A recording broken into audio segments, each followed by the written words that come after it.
Hello and most welcome to 1149 of the Heidegger series. And today we will be treating Heidegger in his How He's Taken by Robert Magliola. I was a bit taken aback last time I read Robert Magliola and the two different takes on the novel. It was the novel The River, and it was getting two different interpretations, one secular and one religious. And it's used from the point of Robert Magliola and his wonderful book Derrida on the Mend to help us understand I would say one of the most difficult aspects in Heidegger, almost ungraspable. So what he does, Robert Magliola, he sets up a studio or a scene for our understanding to happen, and he tries to avoid any possible misunderstanding of things that are so paper thin, so delicate, so not under the maze of contradictions and easy coarse understanding.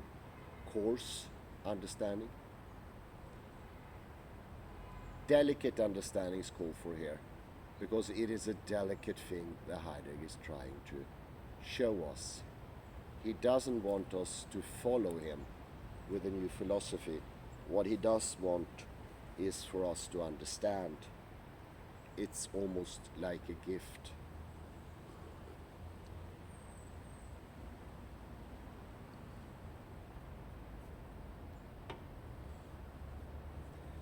That is the gift of understanding.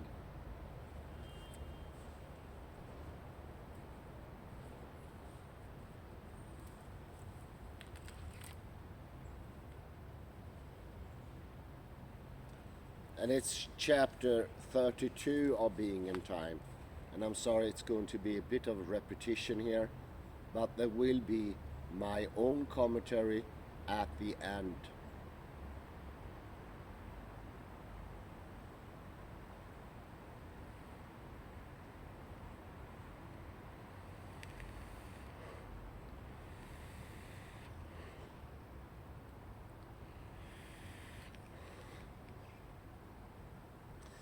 We shall now work our way through section 32 of Being in Time, adjusting its more universal applications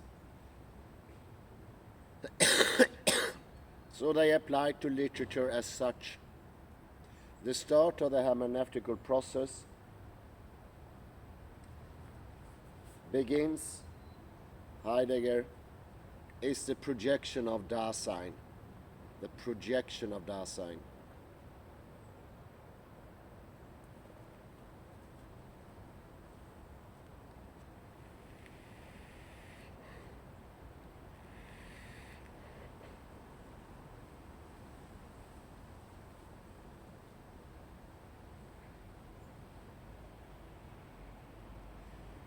And it's being projected towards the possibilities laid open by the text. I'm going to add one last parenthesis for myself. The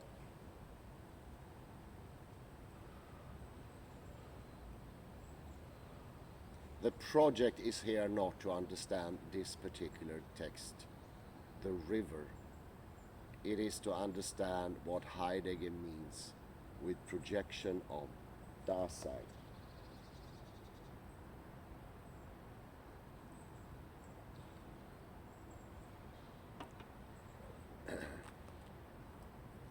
Possibilities laid open by a text. That is, the aspects of a given text are open to the sight of the interpreter, and each of these aspects has the potential to participate in meaning.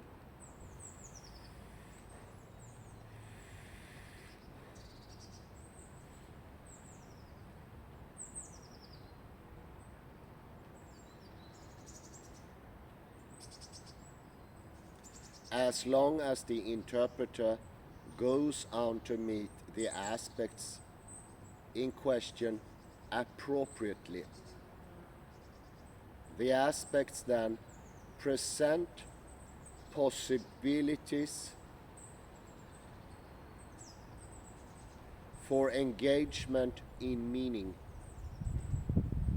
Significantly, these possibilities, as disclosed, exert their own counter thrust.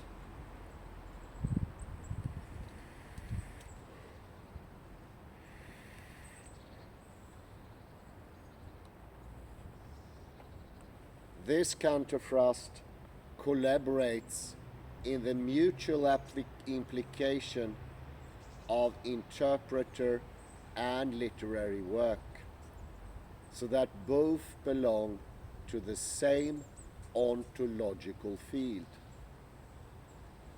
That is, they share the same being.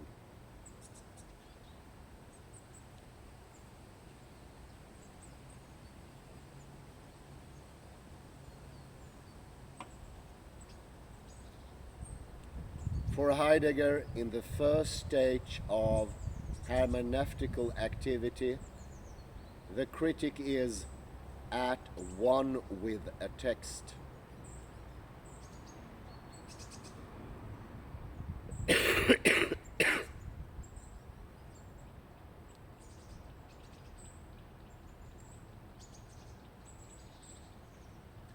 Next, Heidegger says that the development of the understanding, Verstehen, is interpretation, Auslegung proper.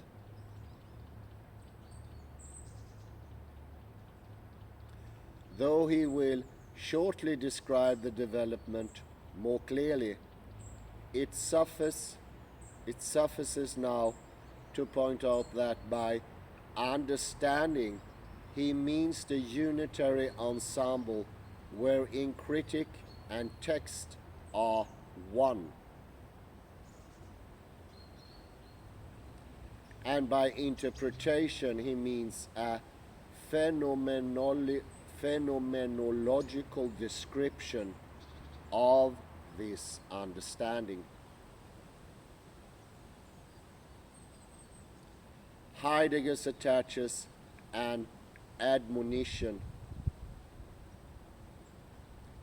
Nor is interpretation the acquiring of information about what is understood. It is rather the working out of the possibilities projected in understanding. By all of this, he intends to place the origin of what becomes hermeneutical activity at the level of understanding, which is the level of primal being, and not at the level of assertion, Aussage, or even interpretation, Auslegung. To rephrase it, Heidegger maintains that philosophy should become meditative. Thought about being, philosophy should take as its main concern how entities are the same, not how entities are different from each other. Insofar as entities are the same, they share the same being. They are indeed one and the same. ultimately, all entities are alike in one respect. All are grounded in one and the same. And this one and the same bears none of the triviality associated with a term such as lowest common denominator.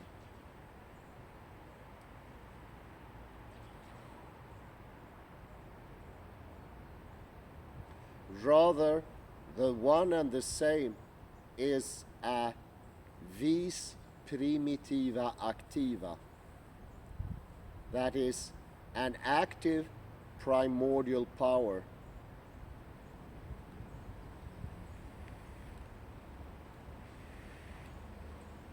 A dynamic.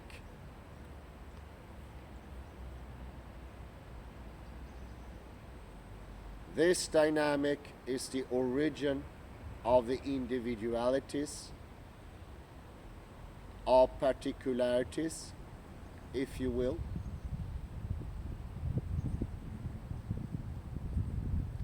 The formula here is manifestly logocentric,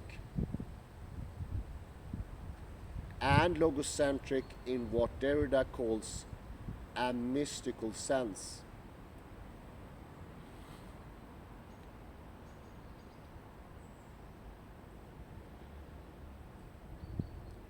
And it is in various forms of the Heideggerian vis primitiva activa that Derrida finds his fissure. Since Heidegger, on the one hand, argues all knowing is conditioned by vantage point,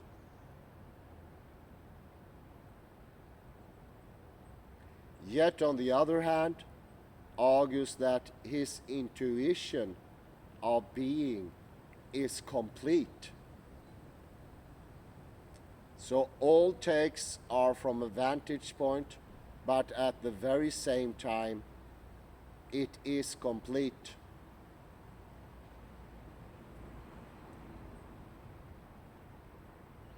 In parenthesis, if his knowing is not complete, he cannot posit or describe the vis primitiva activa. End of parenthesis.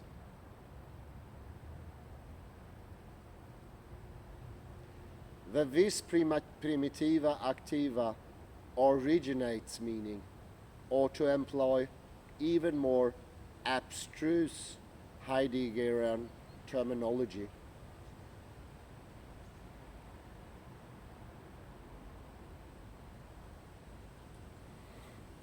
Deutung is the impulsion which, working through the engagement of interpreter and aspect, will become meaning, Sinn. Interpretation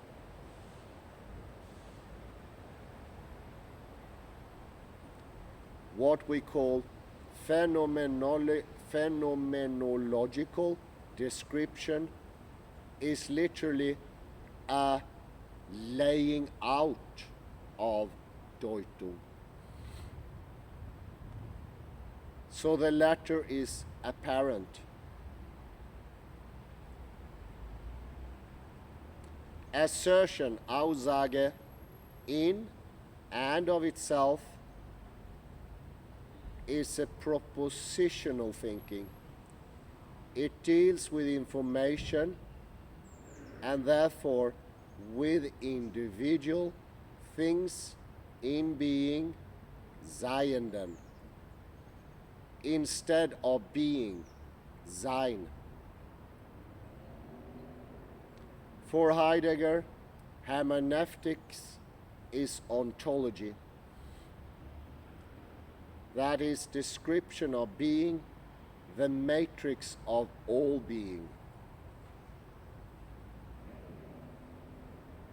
and not just ontic study, description of individual entities which particularize themselves within the matrix.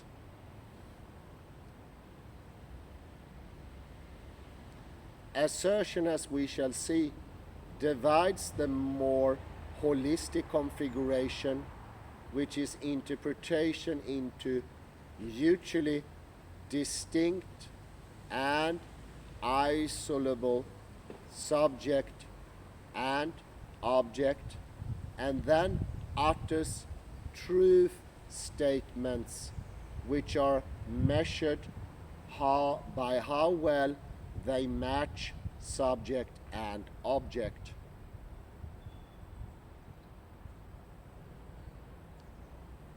Heidegger laments the epistemological tradition which insists that philosophizing from beginning through end must operate on the level of assertion. Assertion is often necessary, says Heidegger, but should be at the service of interpretation and understanding.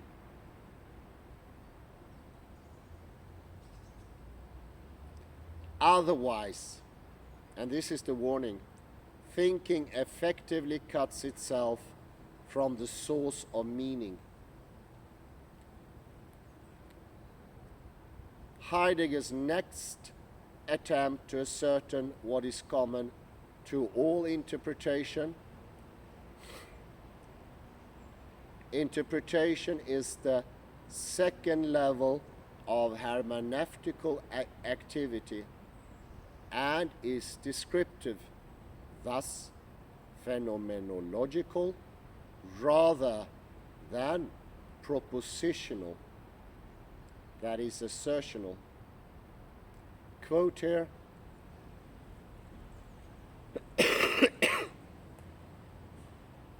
in interpreting, we do not, so to speak, through as signification over some naked thing which is at present at hand. We do not stick a value on it, but when something within the world is encountered as such, the thing in question already has an involvement which is disclosed in our understanding of the world, and this involvement is one which gets laid out by the interpretation.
In his section 32,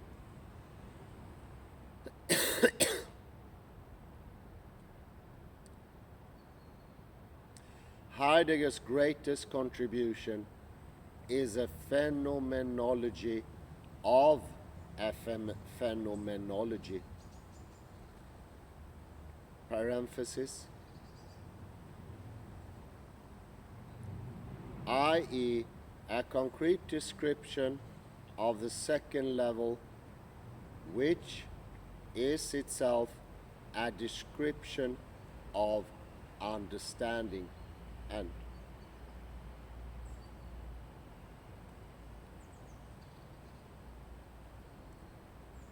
he finds that interpretive activity manifests three functions. The first, the ask question, what we may call the interpretive question. Second, the as which, or the textual aspect, and the as structure, or interpretation proper, which, as we shall see, is equivalent to meaning.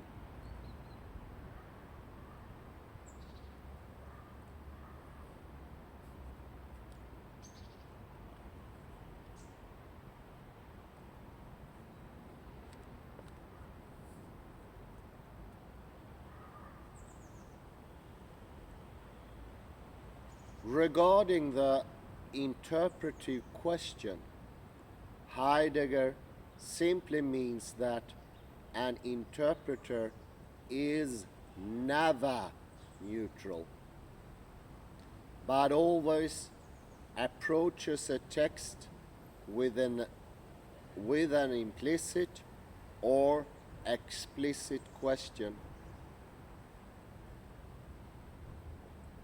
so that the answer given is shaped by the question asked.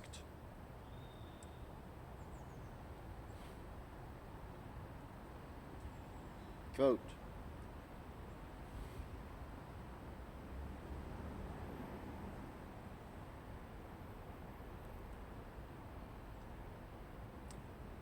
as the appropriation of understanding, the interpretation operates in being toward a totality of involvements which is already understood, a being which understands. When something is understood but is still veiled, it becomes unveiled by an act of appropriation.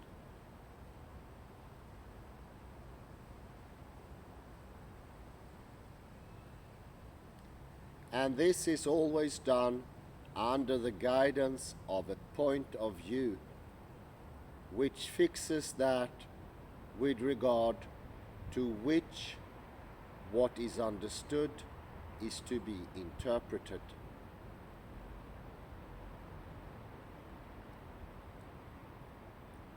And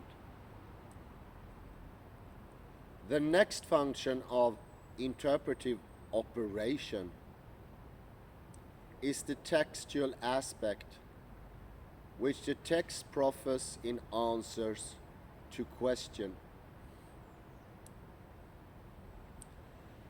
That, quote, that which is disclosed in understanding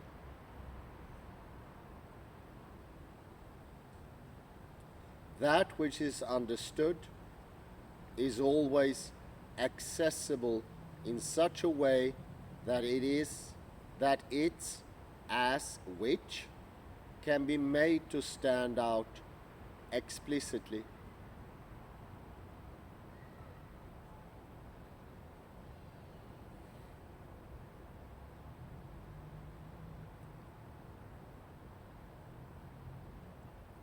Any given interpretive question should select and illuminate its affiliated textual aspect, an aspect which is there in the text and which is appropriate to the question. In a narrative such as O'Connor's The River, the plot and its methemes, the images, prose rhythm, phonemes, and even their interstitial silences, and so on, all constitute aspects.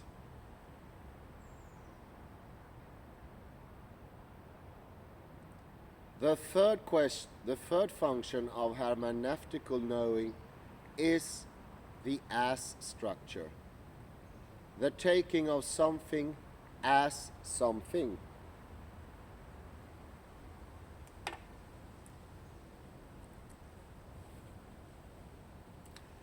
The as structure is the articulation, literally exercising of the joints.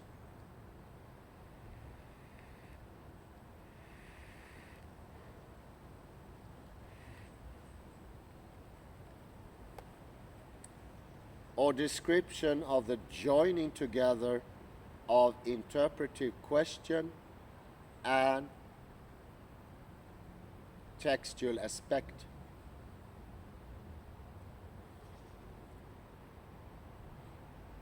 The as structure is the interpretation or articulation proper.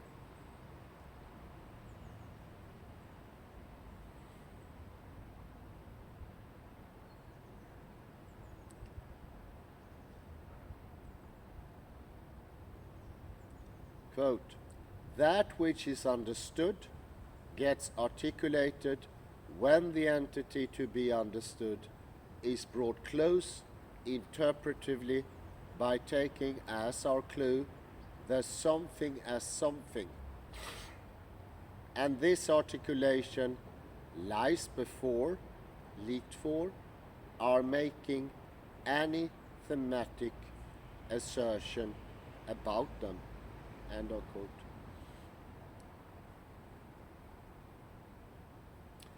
The Christian reader may ask religious questions of the river, and if the story displays affiliated aspects, an as structure or interpretation solidifies the text as a Christian document. Solidification comes here. If there are aspects relevant to each such of question, they are real aspects, parts of the real text. But what about the case of equivocal verbal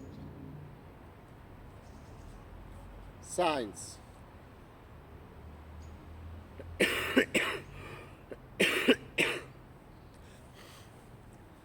For example, signs which contain two or more denotative or connotative significations.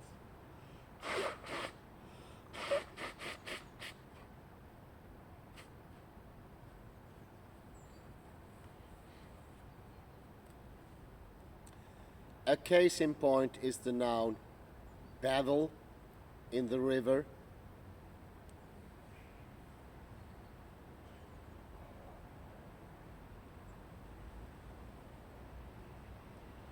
The noun bevel is lexically defined as a slant or incline.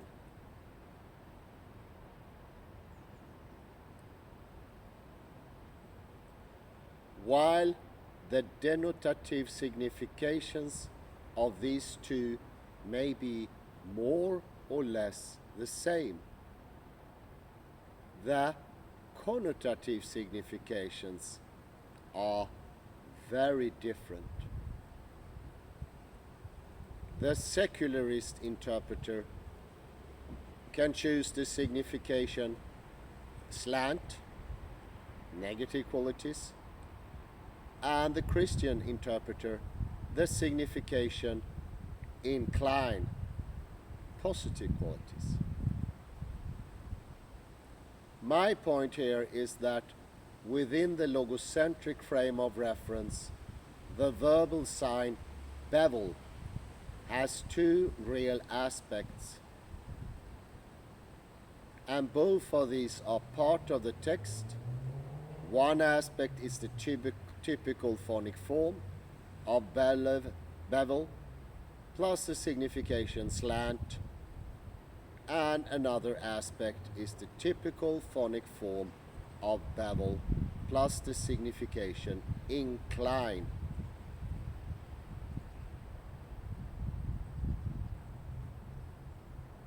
To recapitulate then, understanding is the pre-reflective at oneness of critic and text. Interpretation is the phenomenological description of understanding and consists of an as structure, which is the articulated hold on an interpretive question as on a textual aspect, and vice versa.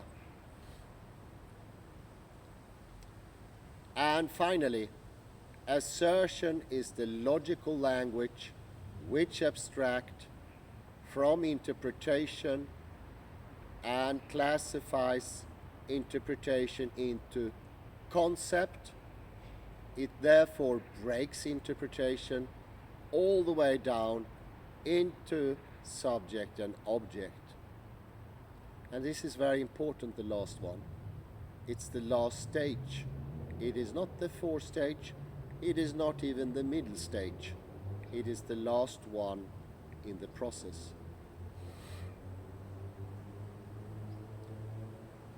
We can proceed now to Heidegger's next observation, that of fore-structure, Vorstruktur. When using the word for, he means, one, that a kind of structure antedates encounter with text, and in part determines how the text will be understood, and two, that the structure meshes with the text before the interpreter even knows this is the case. Fore-structure is characterized by three kinds of fore-awareness, namely, one, the fore-having, Vorhabe, two, Foresight, Vorsicht, and three, fore-conception, Vorgriff, or Vorgriff.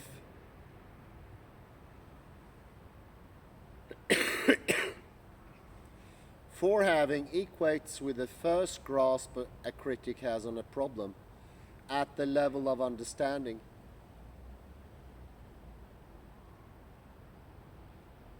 And it occurs before he consciously knows it has.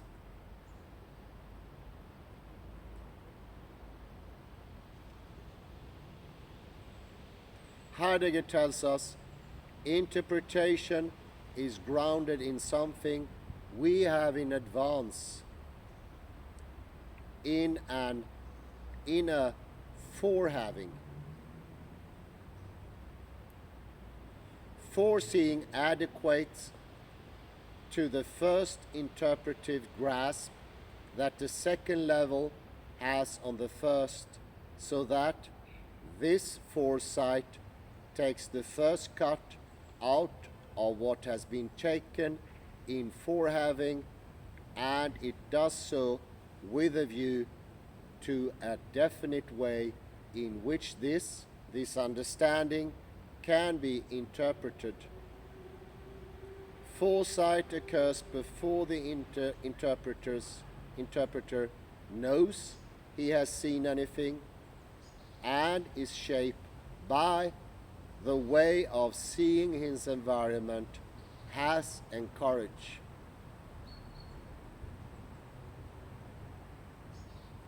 As you will notice, Heidegger's earlier treatment of the interpretive question anticipated much of what he says about foresight.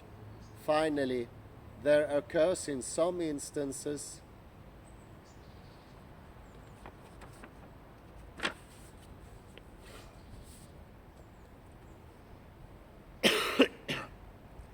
fore-conception, which is a set of pre-reflexive ideas that eventually become reflexive and assume logical form.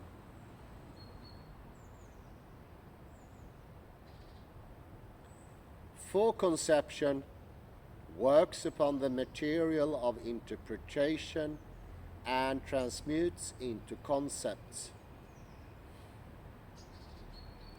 Heidegger says, anything understood which is held in our fore-having and towards we set our sight becomes conceptualizable through the interpretation. To rephrase it, fore-conception begins the process whereby the level of assertion conceptualizes the descriptive level.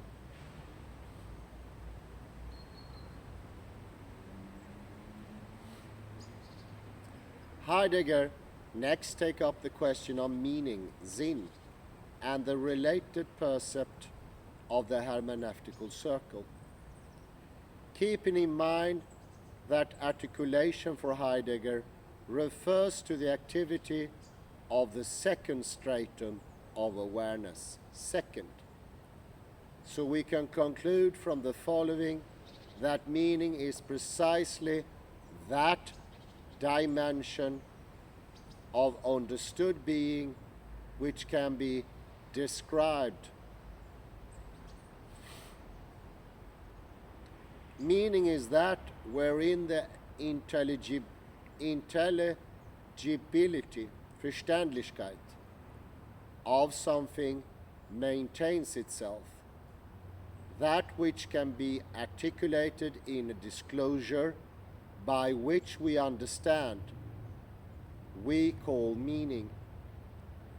The concept of meaning embraces the formal existential framework of what necessarily belongs to that which an understanding interpretation articulates.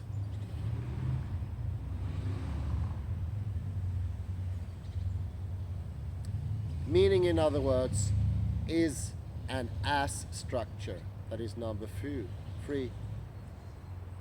And this aperçu functions as the pivot for the whole of section 32, whereas meaning for the early Husserl is appropriated from a pool of ideal significations and incorporated into the intending act.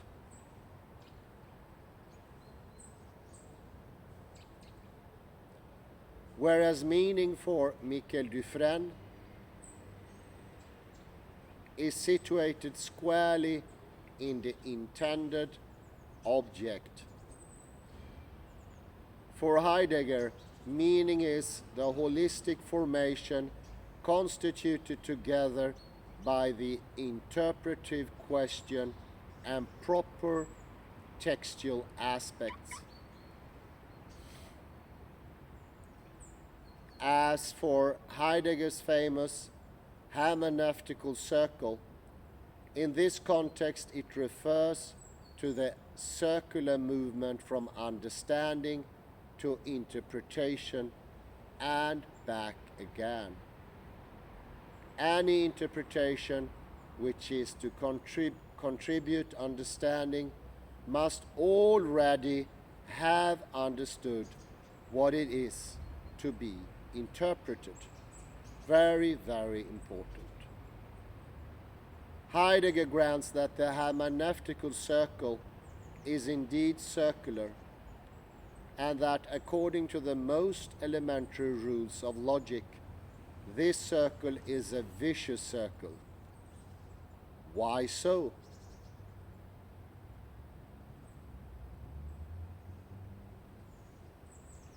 Because in both traditional logic and scientific proof, we may not presuppose what it is our task to provide grounds for.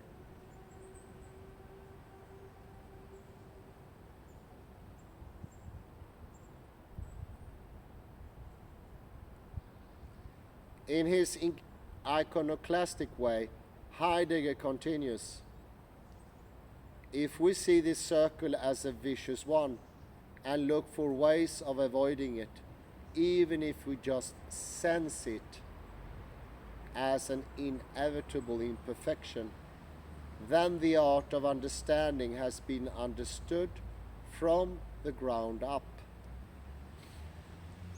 The understanding of first stratum of awareness operates on the pre-objective level, and interpretation as such articulates the understanding.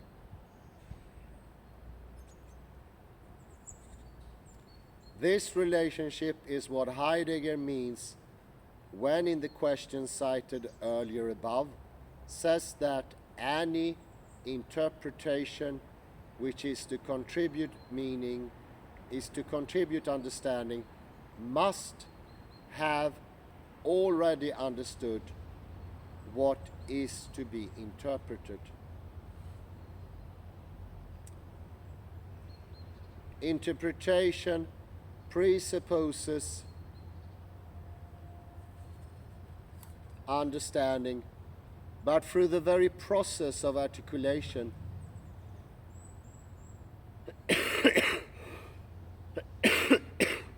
interpretation provides grounds for understanding. That is, interpretation is vitalized by understanding alone, but in turn circles back, so it reveals the how and what of understanding, and indeed constitutes the exclusive agency whereby understanding manifests itself.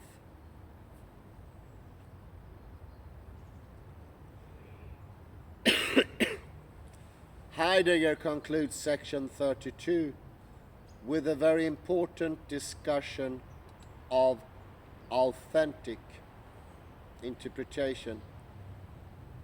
And he, of course, takes great care to distinguish the latter from mere fancy, that is Einfall.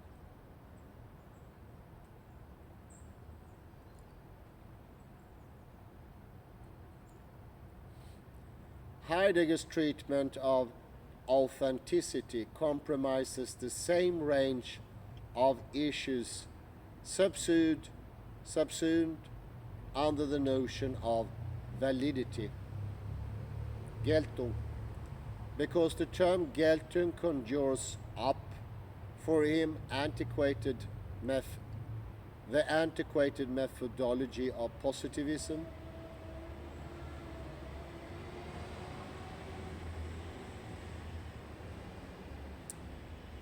Magliola. I, however, shall use the English words validity and authenticity interchangeable. End of quote. To understand the Heideggerian norms of validity, one must begin again with the notion of fore-structure.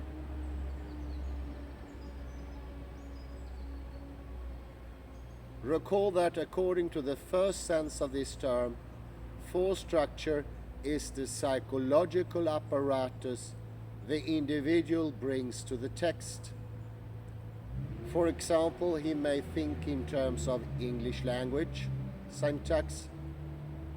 He may be a Freudian, and he may be an archetypalist. Heidegger argues that without fore-structure, interpretation of any kind is absolutely impossible. That is, unless a person has the wherewithal to understand a phenomena, it can make no sense to him whatsoever. To use an analogy,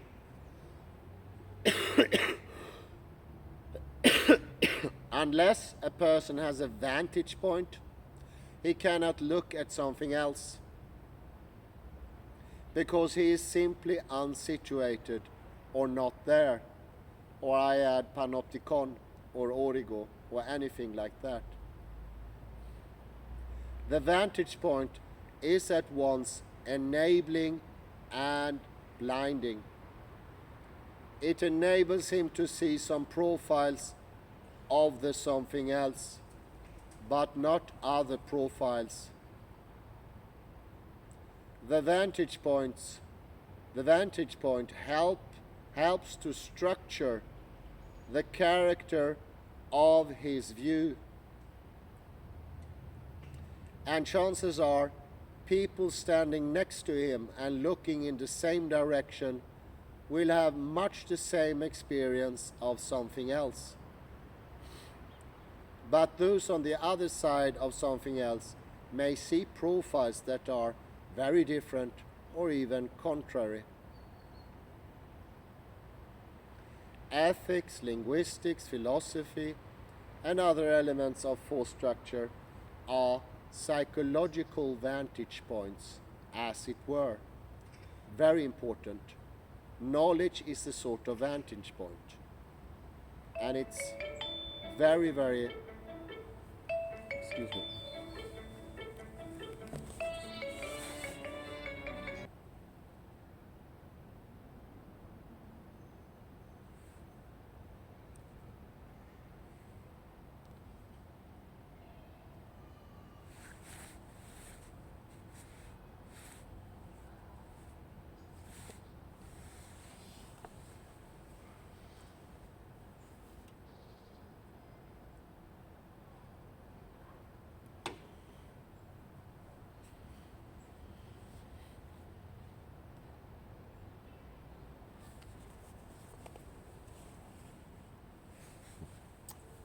Excuse me for the interruption,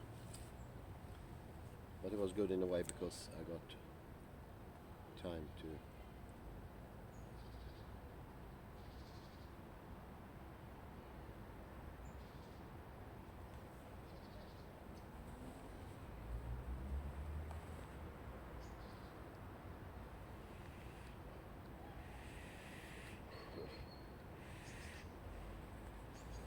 So the fore-structure is our vantage point, and it should be compared to where you stand in the world.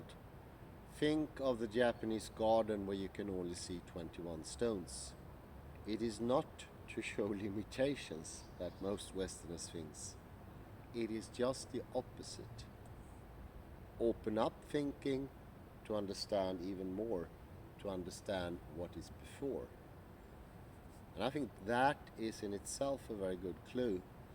The Japanese stone garden is not to show a limitation of viewpoint. It is to show that viewpoint gives the knowledge, or the understanding of the viewpoint as well.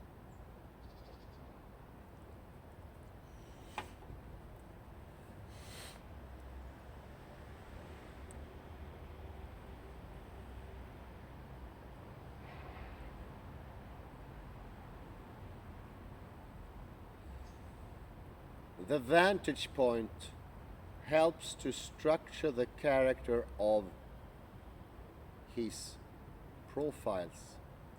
The vantage point helps to structure the character of his view.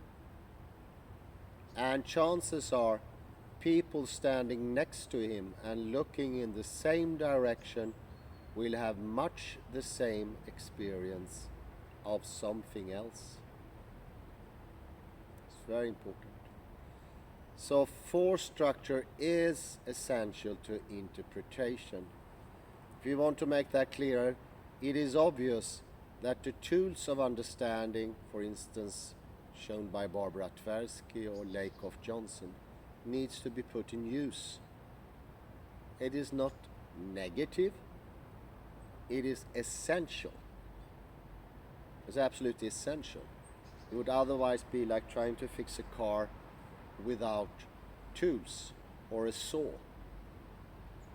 Well, I think without tools, I will not use tools for my understanding.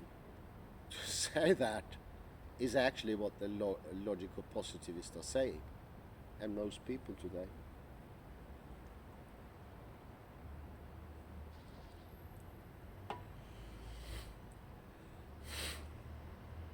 So fore-structure is essential to interpretation. But if fore-structures which illuminate a text differ from one another, how can interpretations ever be invalid? Da capo, let it be said that Heidegger most emphatically does not deny the possibility of invalid interpretations.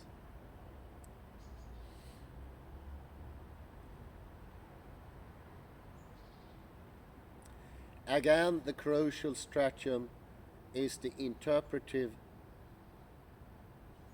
stratum.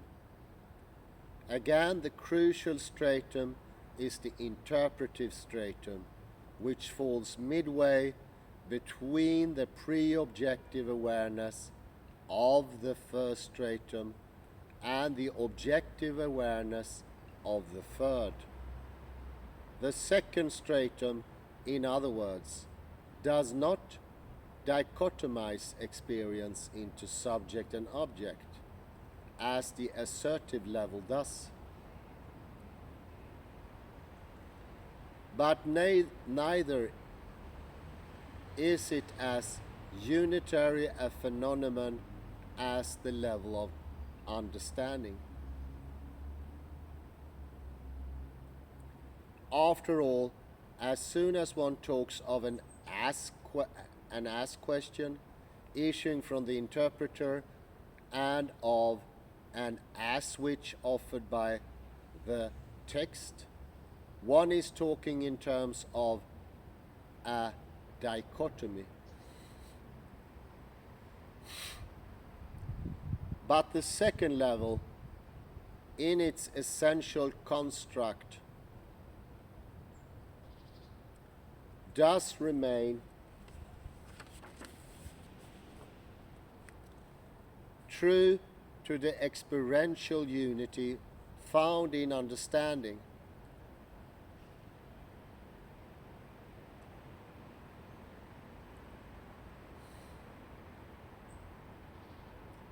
The interpretation strictly defined, that is, the A structure, is precisely the mutual engagement of critic and text. And by engagement, we do not just mean interface of critic and text, but the holistic formation, which includes the relevant elements of critical fore-structure and text.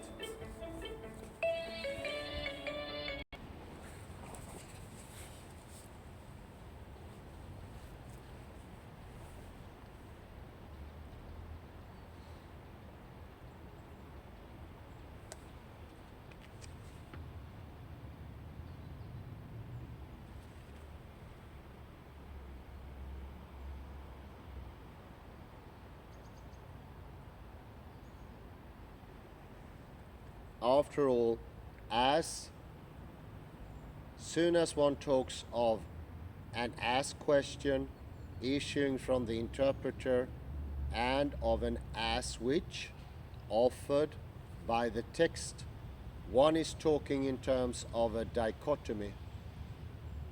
But the second level, in its essential construct, does remain true to the experiential unity found in the understanding.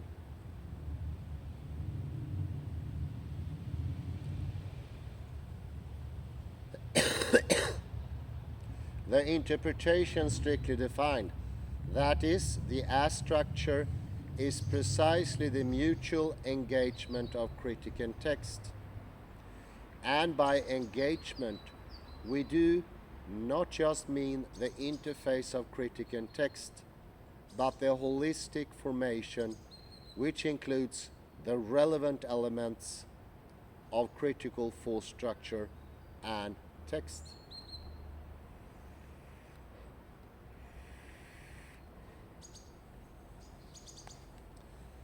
The interpretation is constituted simultaneously by an interpretive question and a textual aspect, and thereby bridges the dichotomy of subject and object.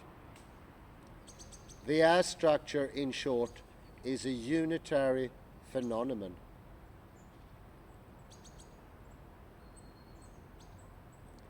Regarding authenticity, Heidegger says the following: to be sure, we generally take hold of this possibility, that is primordial knowing, only when, in our interpretation, we have understood that our first, last, and constant task is never to allow our fore-having, foresight, and fore-conception to be presented to us by fancies and popular conceptions, but rather to make the scientific theme secure by working out these four structures in terms of the things themselves. Notice, this structure applies not only to the interpretive level, but to contact between all three strata of force structure on the one hand, and the text on the other.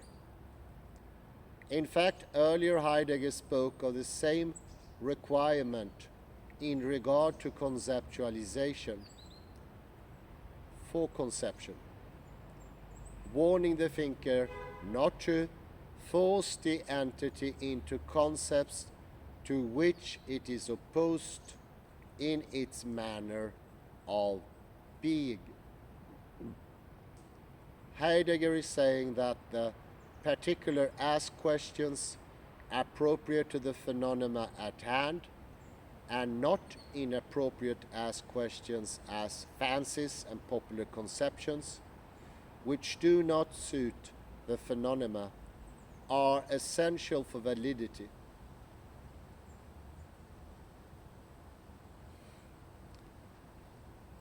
Or to approach the matter from the other direction, Heidegger is saying that ask questions must grasp textual aspects that are really there in the phenomena. When such contact occurs, a valid interpretation, and therefore a correct interpretation, materializes. Otherwise, there remains a merely fanciful or pseudo-interpretation.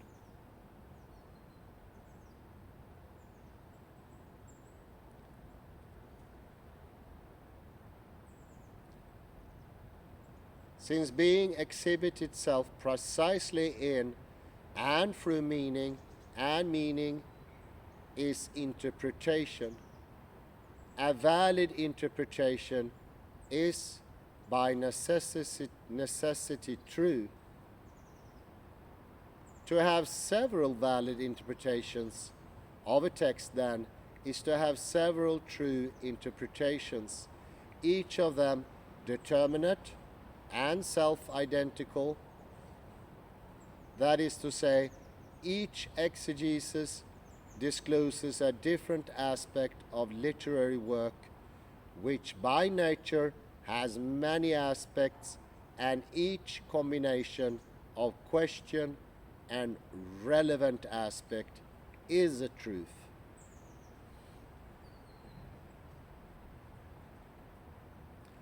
The issue that next surfaces, of course, concerns criteriology. How does one determine what are opposite ask questions? How does one demonstrate that the textual aspects allegedly are really there? Clearly, a literary critic must convince his peers of the appropriateness of his interrogation. Clearly, he must show the presence of the textual aspects he claims, and clearly, he must demonstrate how these interpretive questions engaged the aspects.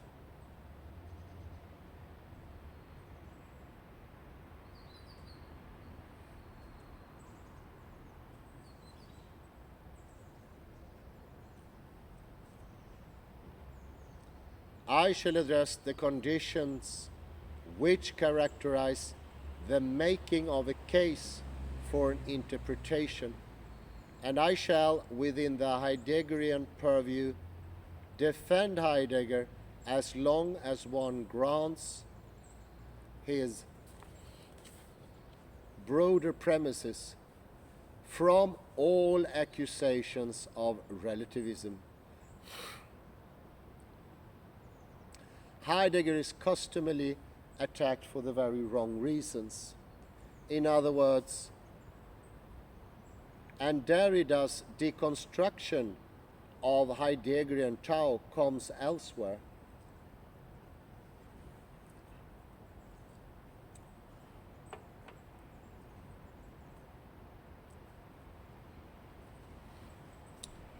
First, though, some remarks on authorial intent are in order, and I wish also at some length to consider the matter of contradictory interpretations and how they are accommodated by the theism of logocentric mysticism. You will notice that throughout section 32,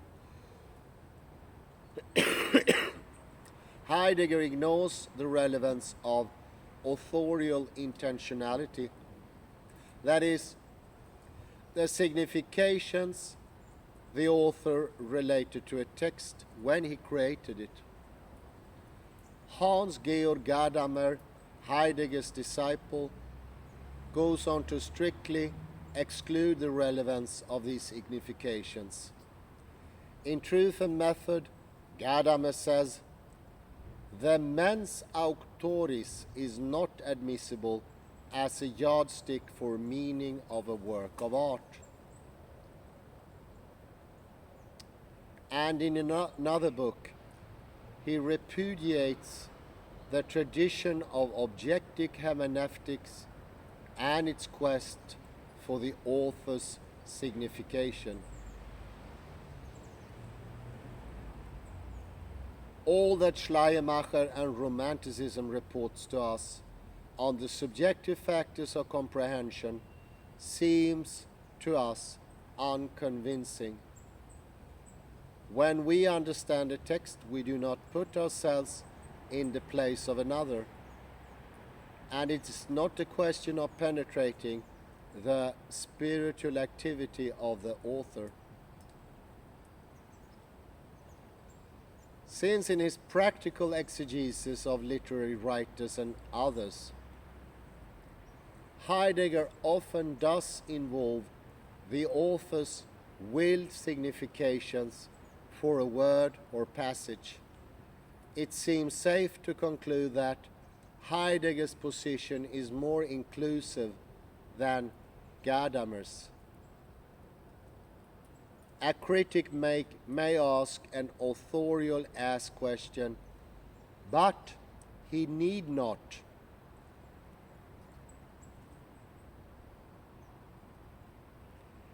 Much depends on the critic's purpose. A critic may try to approximate, through biographical and other means, the author's fore-structure and a textual aspects which accommodates it, so the meaning that arises is similar to the author's meaning. Or a critic may investigate the medieval significations available to a medieval poet, say, and encounter the poem in that light. But again, the attached provision is that such a maneuver is by no means requisite. In use, O'Connor's own deep Christian commitment need not deter an atheist or anyone else from a secular reading of the river.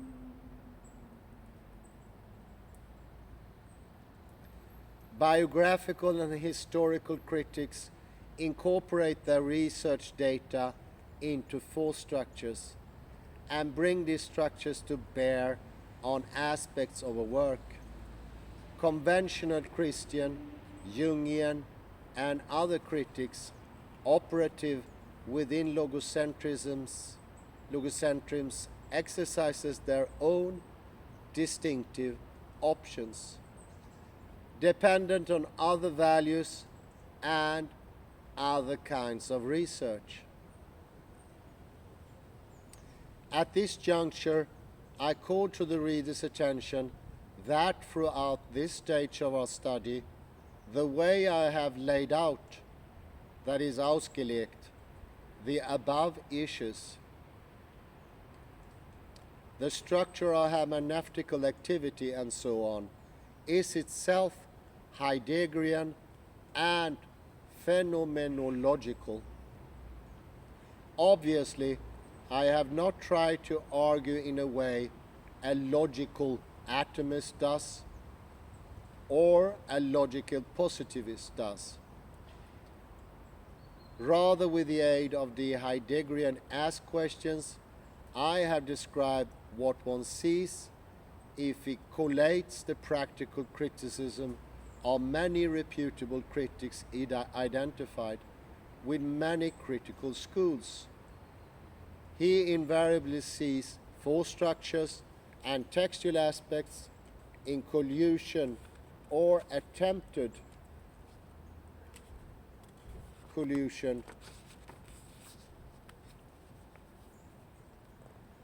What we have called the authorial ask question, or an attempt to read a text in terms of the author's fore-structure, is a variable.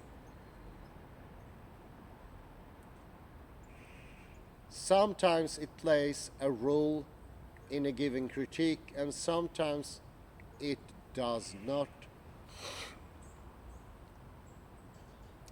What Derrida will do is reject phenomenology as a practice in this mood and operate instead as a pure rationalist on the level of assertion, and he will find that on the assertive level, Heidegger's account has cracks. Derrida abstracts phenomenology, but having uncovered the vulnerability of abstraction, is caught at the cracks opening and cannot passer outre.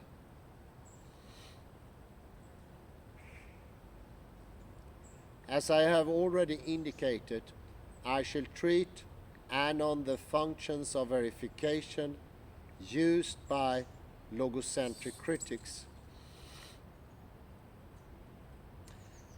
Concerning the principles of verification, in advancing a whole phenomenology of the hermeneutic act, I see operative in this mode a traditional maxim of phenomenology. Corroborative description is the only verification. In other words, phenomenology is ultimately a communal activity. It checks its conclusions against multiple concrete experience of what is common to the subject at hand, in this case, critical practice, with many phenomenologists over a long period of time. I have tried to experience and then describe interpretive activity. Sic felicicer evenit. The reader is invited to attempt at this stage the phenomenological mode and do likewise.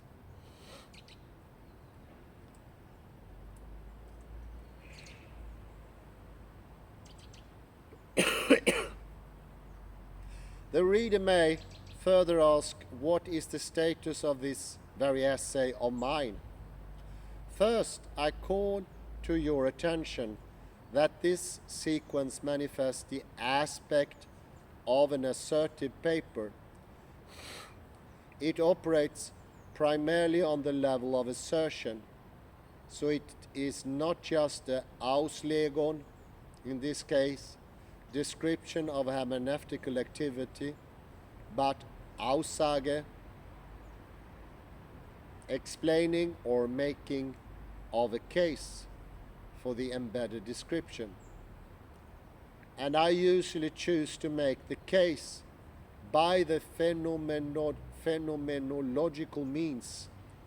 I provide examples of representative critical activity and explain them. I ask the reader to consult the examples and any others he pleases.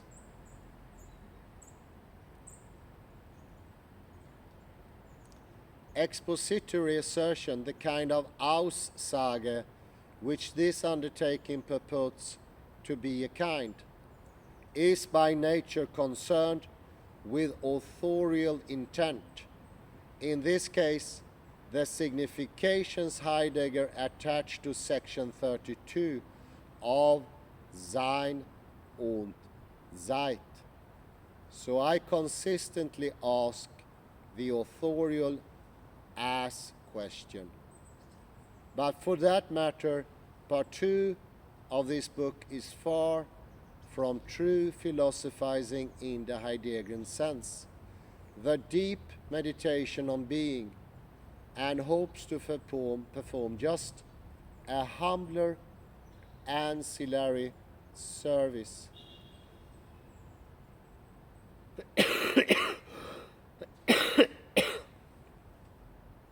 The contrast of secular and Christian readings of the river exemplifies a special kind of multiple interpretation. The readings in questions are not only variant but contradictory. In my first book, I state that a sequence of Heidegger's essays, What Are Poets For?, can provide the wherewithal to justify within the Heideggerian compass the simultaneous validity of contradictory interpretations. Indeed, I could have adduced many other similar passages from late-phase Heidegger. Heidegger's turn in his later career toward Oriental thought is well known. Though as early as 1929, he already resorts to phraseology which is Orientalist, even if it may come by way of Oriental motifs long miscegenated with 19th century German idealism.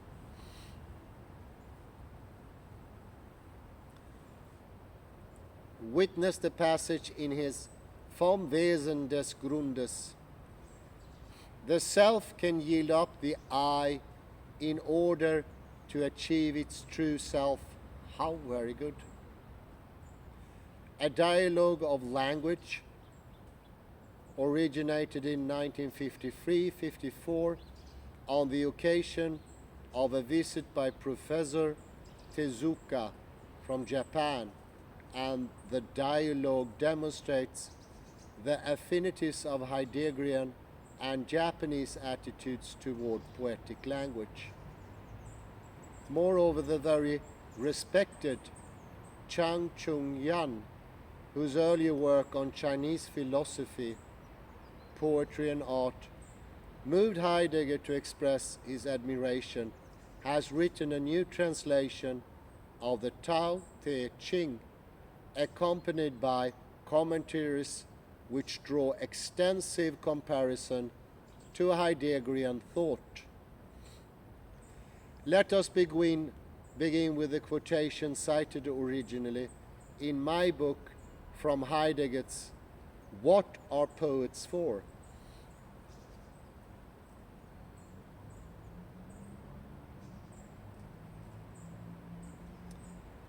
If being is what is unique to beings, by what can being still be surpassed? Only by itself, only by its own, and indeed by expressively entering into its own. Then being would be unique, which wholly surpasses itself, that transcends pure and simple.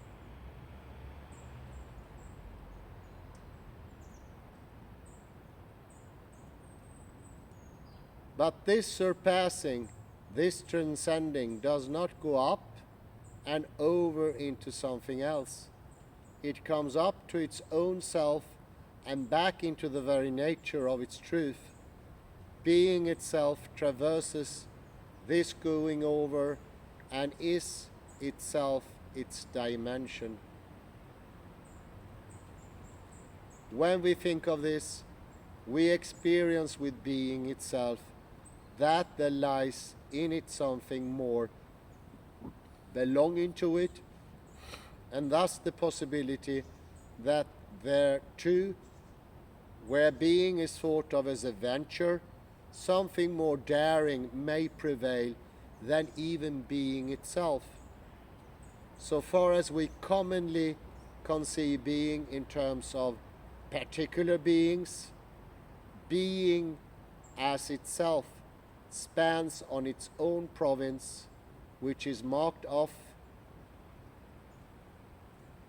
by beings being present in the world. Language is the precinct, templum, that is the house of being.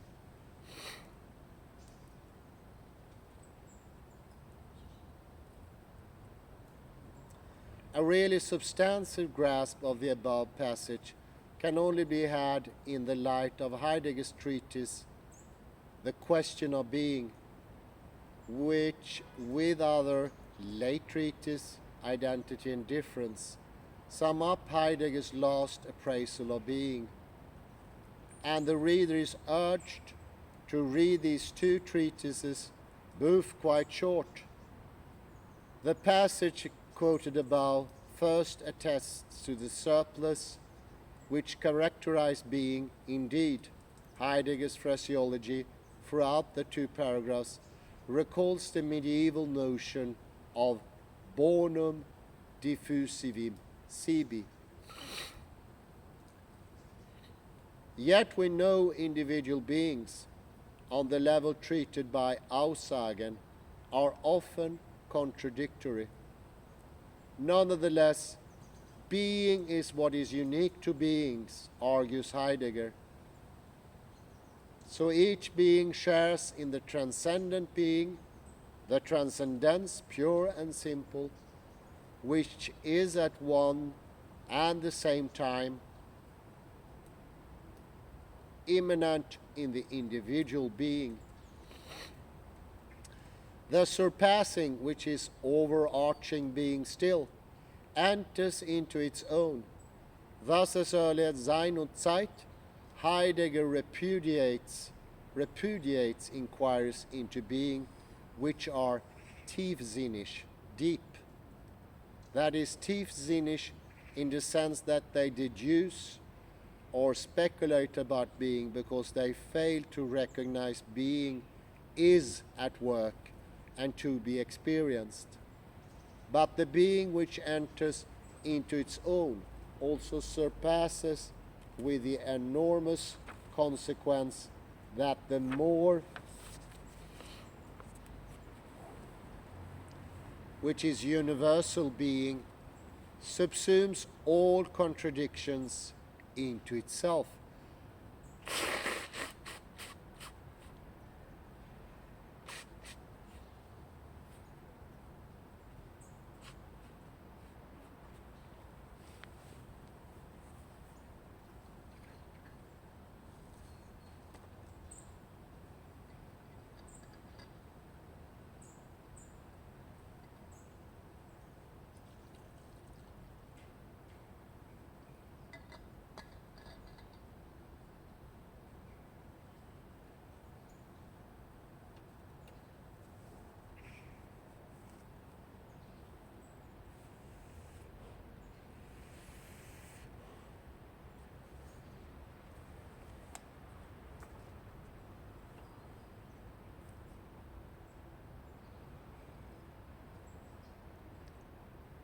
You can think of the universal being that subsumes all contradiction into itself, that behind the different takes of a cube or anything, the aspects, there must be one singular being.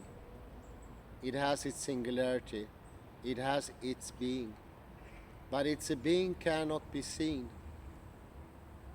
And by trying to add up the aspects of a being, turning it around, seeing it from every way, you lose singularity and you end up in distancing and fragmentization. You get further and further away from the being.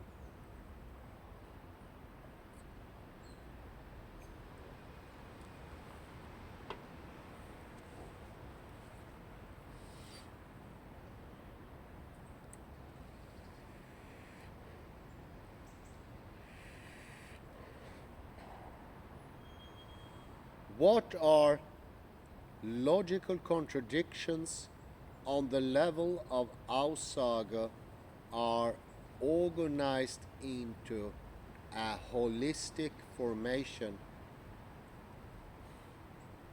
What Heidegger earlier called the one and the same at the primal level of understanding.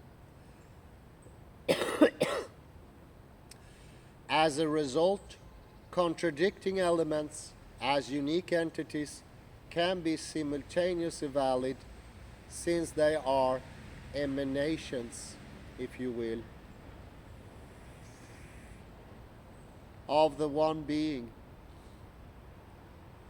This paradox, furthermore, finds its privileged locus in the word.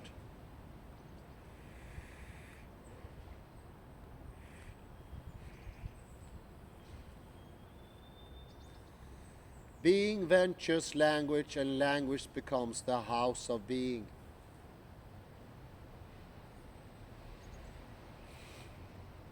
In the face of interpretive questions which produce contradictory readings, Anglo-American critics often praise ambiguity.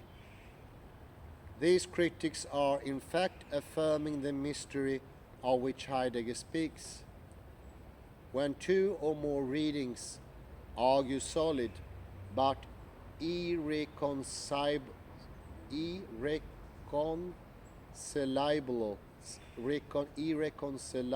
cases,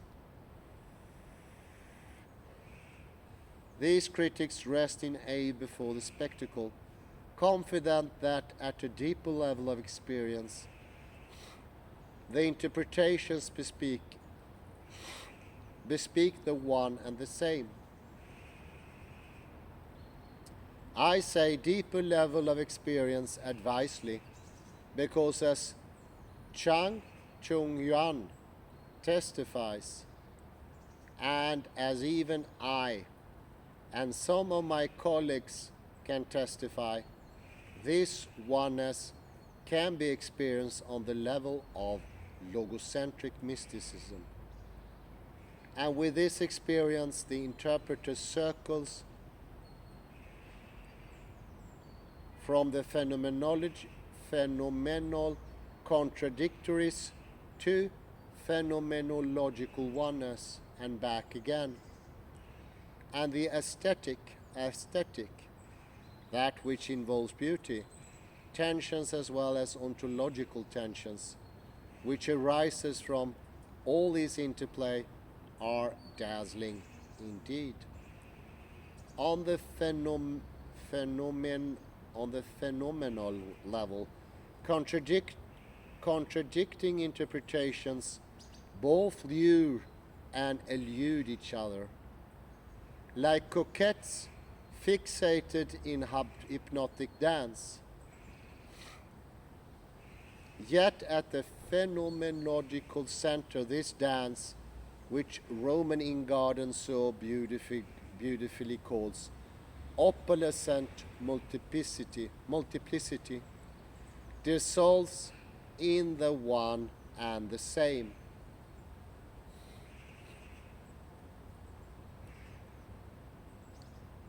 As Heidegger would put it, there is a kind of homecoming remember the poem. The ontic becomes ontological. The Seiendens become Sein.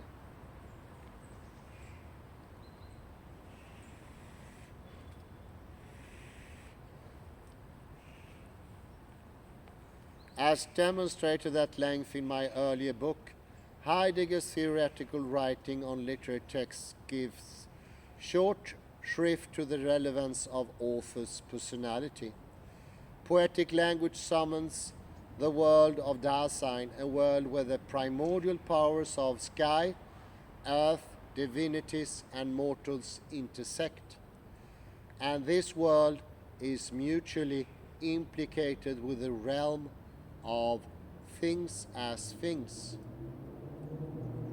In and through the simultaneous tension and intimacy of world and thing, language presenses being. By why is poetic language, which Heidegger so often deprives of its authorial filiations, somehow privileged, and so gloriously privileged that it is for all practical purposes a secular sacrament, a symbol which makes present what it symbolizes? The answer for Heidegger lies in the understanding of Dichtung, poetic language, its genesis and nature.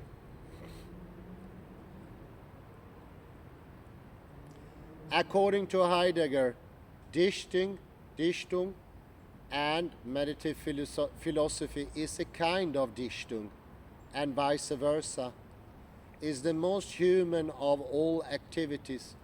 Dichtung is at once bold and spiritual, concrete and intellectual. Dichtung brings us home to being, and being home to us. Nor does Heidegger normally invoke the romantic image of the seer, who transmits his inspired vision of being. Rather, Heidegger says, the artist remain inconsequential as compared with the work, almost like a passageway that destroys itself in the creative process for the work to emerge. Heideggerian thought sees Dichtung as quintessentially human, which is to say, quintessential communal.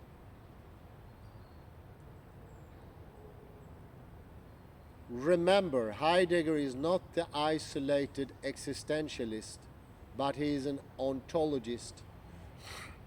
Even at times, I dare say, the cultural anthropologist.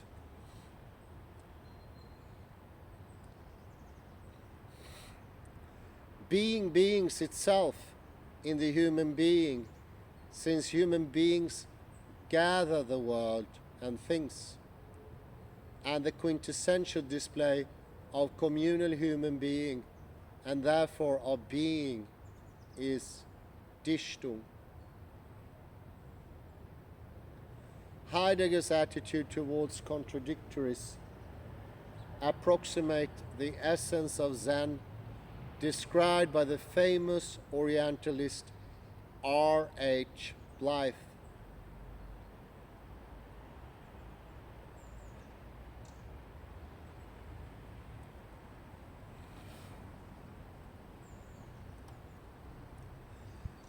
We live supposedly in a world of opposites, of white against black, of here versus there, but beneath this level of opposition lies a sea of tranquility in which all things are complementary rather than contradictory. And Blyth quotes the ancient Buddhist dictum, "On the sea of death and life, the diver's boat is frightened, with is and is not, But if the bottom is broken through, is and is not disappear. A kindred example that comes to my mind at once is from Zheng Zan, third Chan Patriarch in China, circa 600 AD.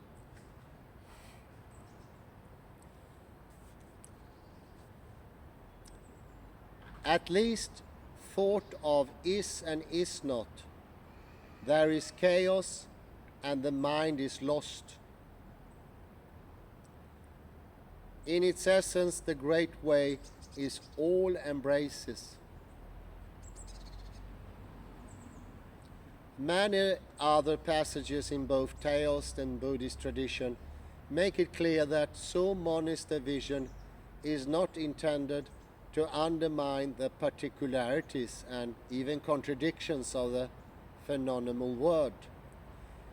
Indeed, anyone familiar with the Japanese art knows that Zen, for example, celebrates uniqueness, but the uniqueness is measured out in its relation to the oneness.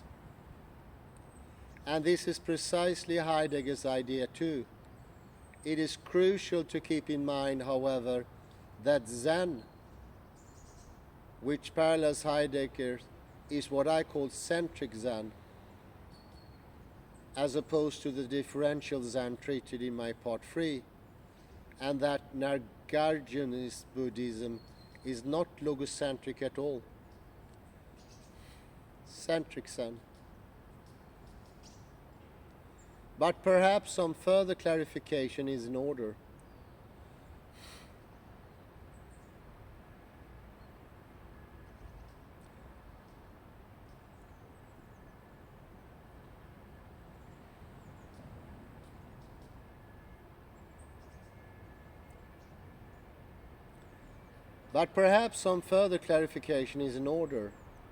Through Taoism and centric Buddhism, both preach the complementarity of opposites, so that each event, say, has a happy quality and a sad quality, and these should be harmonized so the human beings achieve stasis.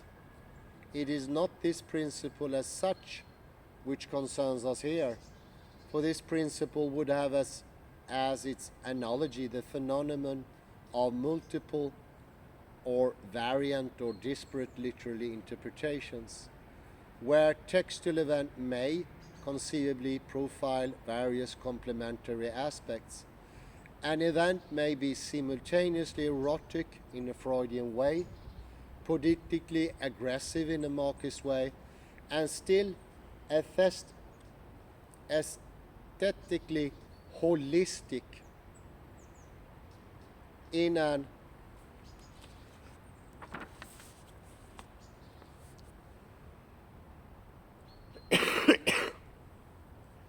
American New Critical way.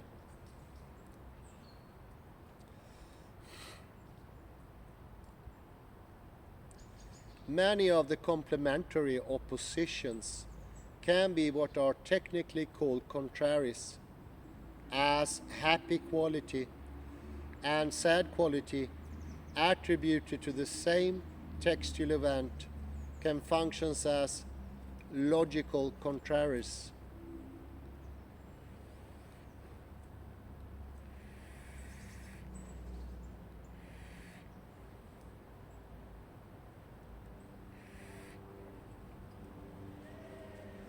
But I have been maintaining that Heidegger does much more than approximate the law of complementary contraries, as found in most Eastern philosophy and indeed some Western philosophy. I have been maintaining that he approximates a more radical Taoist and centric Buddhist principle called by Lao Tzu the unification of affirmation and negation.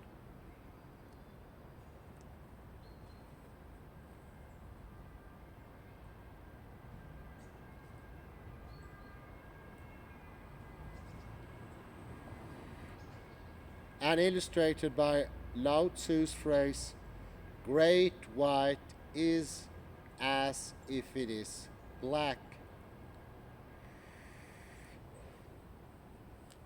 That is, not only contraries, e.g., one literal event, sad in one way, happy in another way, but also contradictories. One literal event, sad and non-sad in the same way, can be simultaneously valid. Perhaps a rationale of this can be that for Heideggerian being, all time is ultimately one and the same, all experience ultimately one and the same, and so sub specie aeternitas, all real contraries reduced into real contradictories, and all real contradictories into oneness.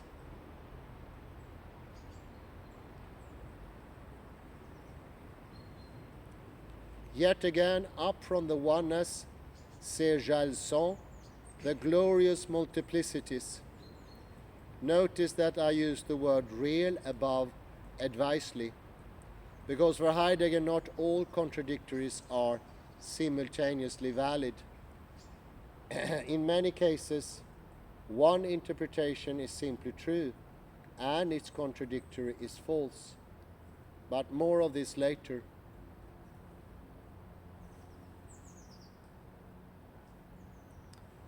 Of the many relevant Heideggerian passages cited by Chang, I quote here a line from Heidegger's "The Origin of the Work of Art."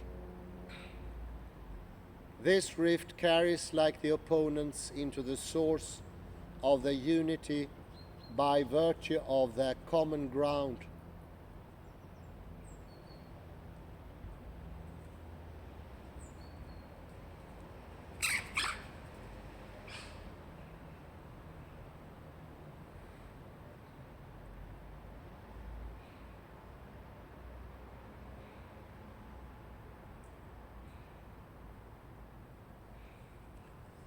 Of the many relevant Heideggerian passages cited by Chang, I quote here a line from Heidegger's "The Origin of the Work of Art." This rift carries the opponents into the source of their unity by virtue of their common ground. And Chang adds in his own words, the source of the unity of opposites maintained by Heidegger is what Theos called the Tao.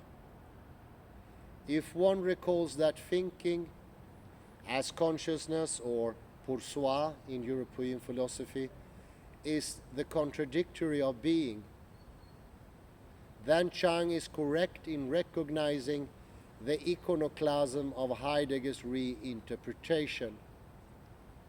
Different things, thinking and being, are here thought of as the same. Thinking and being belong together in the same, and by virtue of this same. Recall that conventionally, thinking and being are considered not just contradictories, but contradictories. Contraries, not just contraries, but contradictories. Thinking is the contradictory of non-thinking, and non-thinking is being.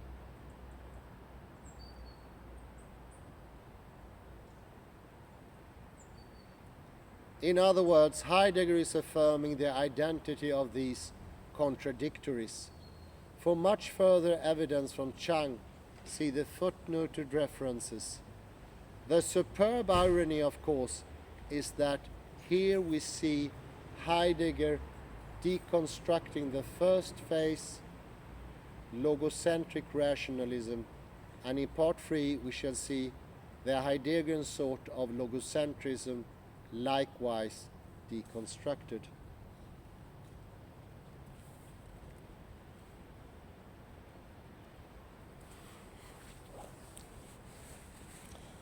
Put a short pause in here.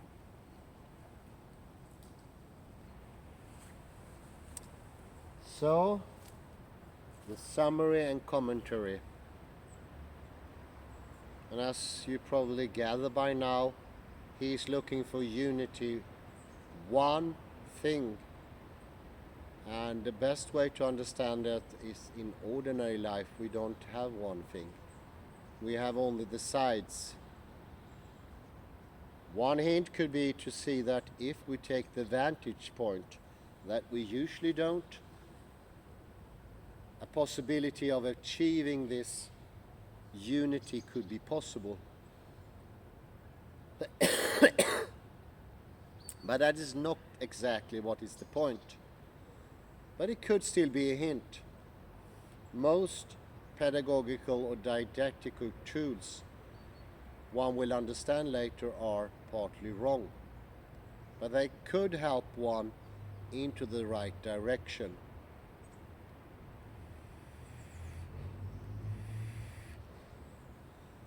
In both time, space and knowledge, we are struggling with either or. When we put the foot down and try to show something, believe in a theory, or use a theory, have an understanding, have a Stimmung, have a modus or an attitude, as Ian McGilchrist talk it, we create contradictions partly because ignoring the vantage point. And the Japanese Zen garden in Kyoto, whose name I will try to link here, put it on the paper, sorry here.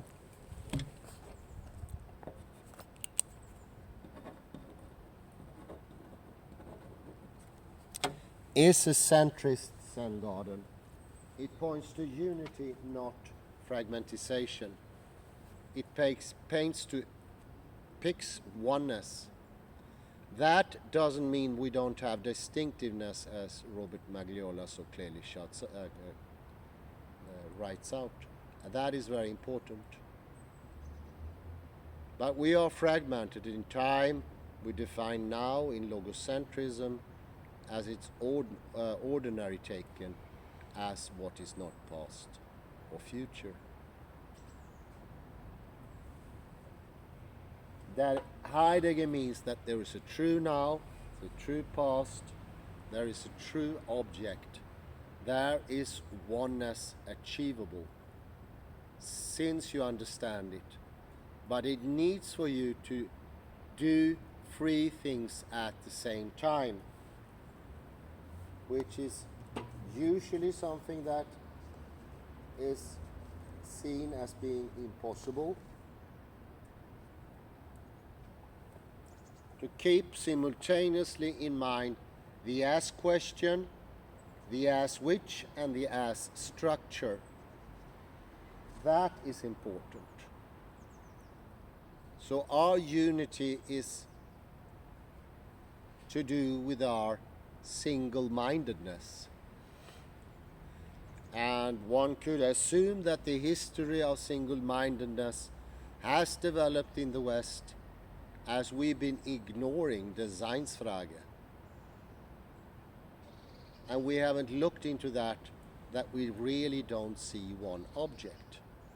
So Plato jumped to several steps when he said we have an idealist object. He didn't see that couldn't even see the object, neither perceive it. This is where he should have started.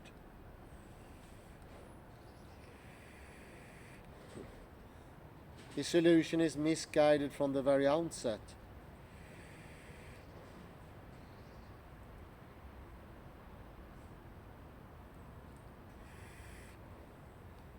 Is unity we need. And unity can be achieved, according to Heidegger and Robert Magliola. And you can have a logocentric deconstruction that brings unity back into reality.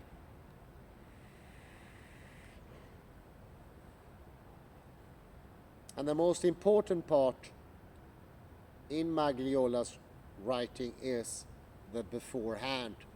This is where I understood the beforehand, to see what that was, using the aspects will be secondary. It will be after. After we will see one side of a cube, Necker cube or whatever it is, but we're looking for the oneness we can't see. The joyous message in the Japanese Zen garden is we understand the vantage point. Everything is not just different perspectives or aspects. There is truth to be reached. And this is what Robert Magliola called centrist Zen. Absolute truth.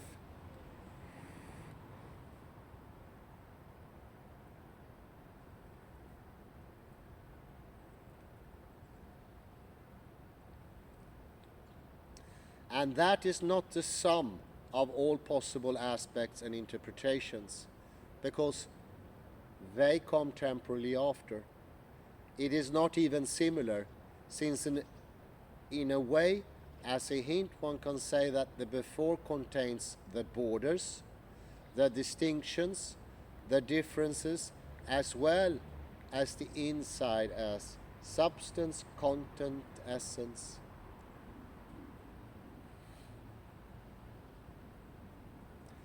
It is rather a way that what makes the present possible,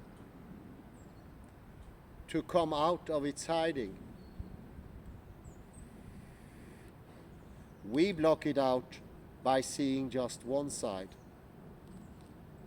And that is a modus. That could be a habit, not being able to see all sides at a time.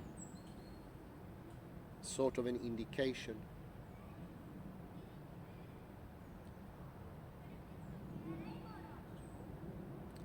So, where the before the sum of all aspects it would not be able to present, which is a process. The before must in some ways not be anything like as take on it, or as such, as for one thing, involving the Stimmung, the posture, the focal setting, getting stuck in just one view, so to speak. This is not exactly correct, but that is how I express it here. But also doing the before. And that will make the chance to make it gracefully present itself. But if you do it after, it has, well, in this very same moment it has the chance to present itself. You grasp for it. This is wanting to see one aspect, and that's a human condition, but it will reduce it.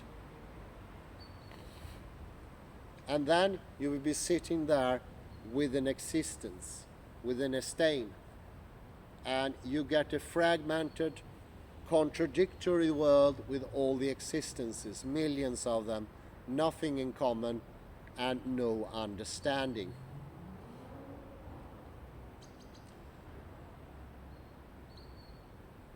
You need to let it present itself, wait, that is a temporal thing, and then you can put it together as you want in the as aspect. You lay it side by side or opposing each other. This is the adequate time according to Heraclitus, as we mentioned in the previous lecture. So first waiting, letting it come out of the hiding,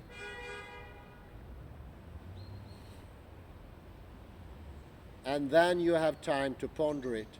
It's a bit like waiting for a fox you want to shoot. It needs to show itself first before you aim. You need to wait where it has its cave, its nesting. Then you can shoot it. But if you start to shoot it and say this is an existence, you end up in a problem. But I do note, in parenthesis, this is a human condition to do that. And this also made it clear for me the first time why Zeit is in the very title of Sein und Zeit. I ignored it all the time because it had been unfathomable to me. I haven't been able to grasp it. Thanks to Magliola, he sharply doesn't let me misunderstand. He's helping me immensely. He puts me right, and I see it's a temporal and it's a spatial thing. Wait for it means don't go ahead of yourself. That's a temporal thing. And that's time in sight. The spatial thing, the being, is what reveals itself. And then you can ponder about it. Then you can take it apart, stay it by side, do the process you are able to. It is excellently put in the book of Robert Magliola. It becomes clear. And what used to be a point from Heidegger being so diffuse, so narrow, so small, now I realize the validity of it. It is enormous. It is nothing but gigantus. It leaves everything as it is, but changes everything.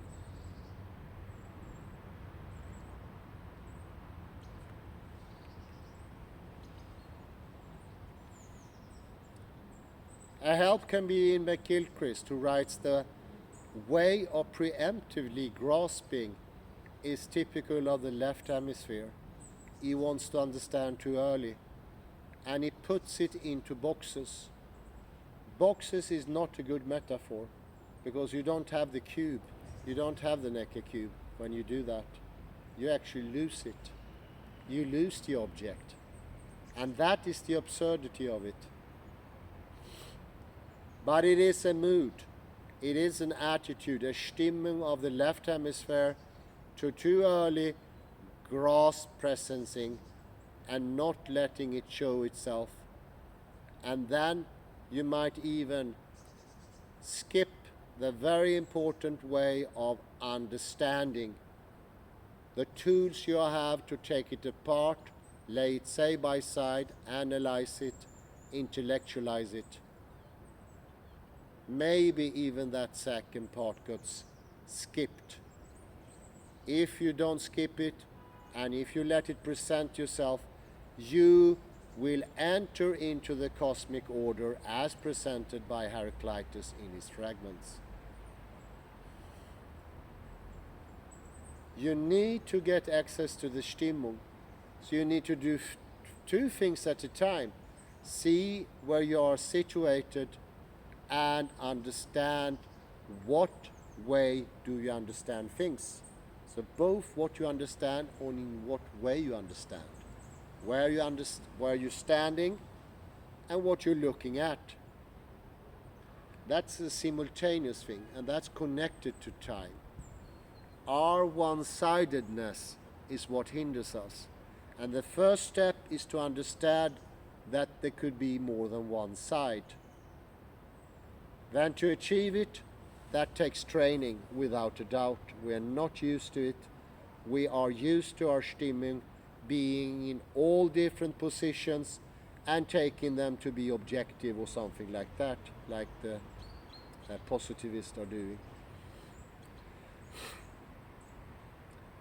Then we will no longer be fools, and we will not be doing as the Ionian philosophers of nature did, to misunderstand what they see and perceive as the whole thing, and only have different existences, and from that moment onwards we forgot the why question and being disappeared. It didn't show itself anymore, and we were like holding the sandcastle in our hands, but it's evaporating back into the beach. And this is exactly the same thing as the scolding coming from Auger Bohr to his classes or working groups. Do not get stuck with existence. We need to take our vantage point in on the equation. By not taking the vantage point, you obscure knowledge, because if you don't know from which point you view, you lost everything or a great deal. You have to make good with very, very limited amount of knowledge. And this is why Heraclitus could be interpreted to saying that we are fools.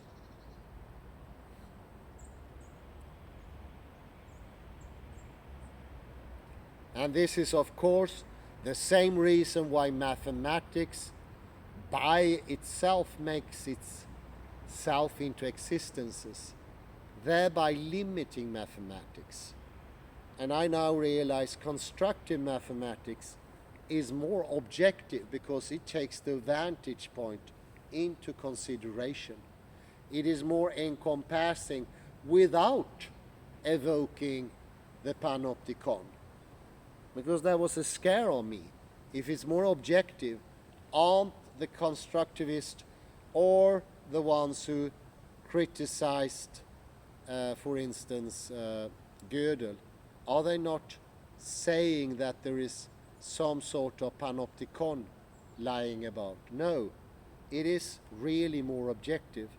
This is the oneness. And for that, I would say the book of Magliola is absolutely necessary, because he's so strict, he's so hard. He doesn't let me misunderstand. He corners me. And then, when I'm cornered, I find a new door. And he doesn't write the understanding. I had to find that myself. But what he does, he corners me in a helpful manner. He's wholly friendly. That's truly the voice of the friend. So oddly enough, who would have expected, although Heidegger so often is criticized for relativism and such things, it is exactly the unity he's after, the oneness, and a oneness that doesn't take away contradictions, because there are true contradictions, so admitted Heidegger. But in this way of creating unnecessary contradictions will hinder understanding, and the hindering, the misunderstanding, is a human condition. The different means we cure for it misses the point in a temporal manner. We need to start from the beginning, and that's not easy, because we are so used to step one step and already trying to solve a problem that will not be solved once it's established. You need to go to the before, and to the before is where this chapter went, 32 of Heidegger, and as explained on pages 58 to 65, Robert Magliola on Heidegger in the book Derrida on the Man. Very good. I say thank you very much for your patience. Sorry for a repetition, but I'm glad we came to this point. Have a very pleasant afternoon, and bye-bye for now.